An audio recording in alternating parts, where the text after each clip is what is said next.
ومن أحسن قولا ممن دعا إلى الله وعمل صالحا وقال إنني من المسلمين।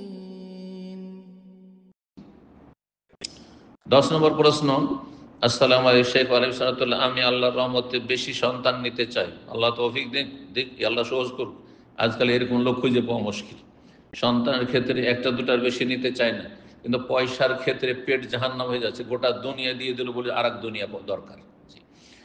এক সন্তান থেকে আরেক সন্তানের মধ্যে কত দিন বা কতটুকু ব্যবধান রাখা যেতে পারে যাতে মোটামুটি সব দিক থেকে ভালো হয়, আর এই বিরতিকালীন সময় কোন পদ্ধতি অবলম্বন করা যেতে পারে? শেখ দোয়া করবেন আল্লাহ যেন আমাকে নেক সন্তান দান করেন এবং আমার সন্তান সন্ততিতে বরকত দান করেন। আল্লাহ বরকত দান করেন ভালো মানুষদের, যাদের সৎ নিয়ত রয়েছে আল্লাহ তাদের সৎ নিয়তে এবং সেসব কাজে যেন জীবনে আল্লাহ বরকত দান করেন।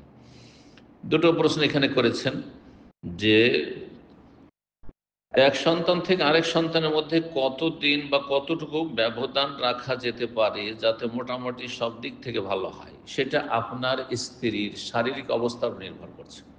আপনার শারীরিক যদি কোনো সমস্যা না থাকে, শারীরিক অবস্থা বেশ ভালো, গর্ভধারণে কোনো অসুবিধা নেই, আর এইদিকে একটা বাচ্চা যে ভূমিষ্ঠ হয়েছে তার 2 বছর দুধ পানের অধিকার রয়েছে, সুতরাং 2 বছরের মধ্যে তাড়াতাড়ি গর্ভধারণ করলে দুধ বন্ধ হয়ে যেতে পারে। এই বাচ্চাটি তার অধিকার থেকে স্তন্য পানের বা দুধ পানের যে অধিকার রয়েছে তা থেকে বঞ্চিত হওয়ার সম্ভাবনা থাকতে পারে, সেটা আপনি লক্ষ্য রাখবেন। দুই দিকটা খেয়াল রেখে আর তারপরে আপনার বাচ্চা নিতে কোনো অসুবিধা নেই। সুতরাং 2 বছর ধরুন, মোটামুটি 1.5 থেকে 2 বছর কমপক্ষে একটা বাচ্চা দুধ পান করলো, 2 বছর তার অধিকার, 2 বছর সুযোগ দেবেন। 2 বছর পরে গর্ভধারণ করলো, আর তারপর 2.5 বছর, 3 বছরের বাচ্চা হলো। তো এটা হচ্ছে মধ্যম পন্থা মোটামুটি অবলম্বন করা। আর তারপরে যদি আল্লাহ চান আর অনেকের প্রতি বছরে হয়ে যায় অনিচ্ছাকৃত, কোনো অসুবিধা নেই। যদি শারীরিক অবস্থা স্ত্রীর ভালো থাকে তো কোনো অসুবিধা করতে যে আপনার মোটামুটি হয়তো 1 বছরের বাচ্চা হয়েছে, দুধ পান করেছে আর তারপরে গর্ভধারণ করেছে, নাজায়েজ কিছু নয়।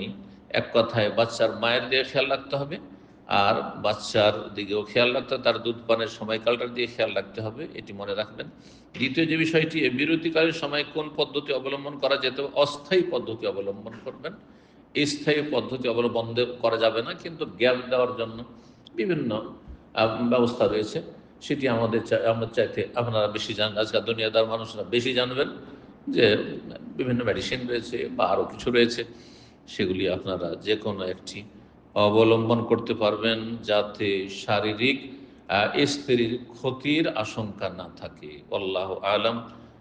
ওয়া জাযাকুমুল্লাহু খাইরান ওয়া সাল্লাল্লাহু ওয়া সাল্লাম নবিয়ানা মুহাম্মদ ওয়া আলা আলিহি ওয়া সাহবিহি আজমাইন।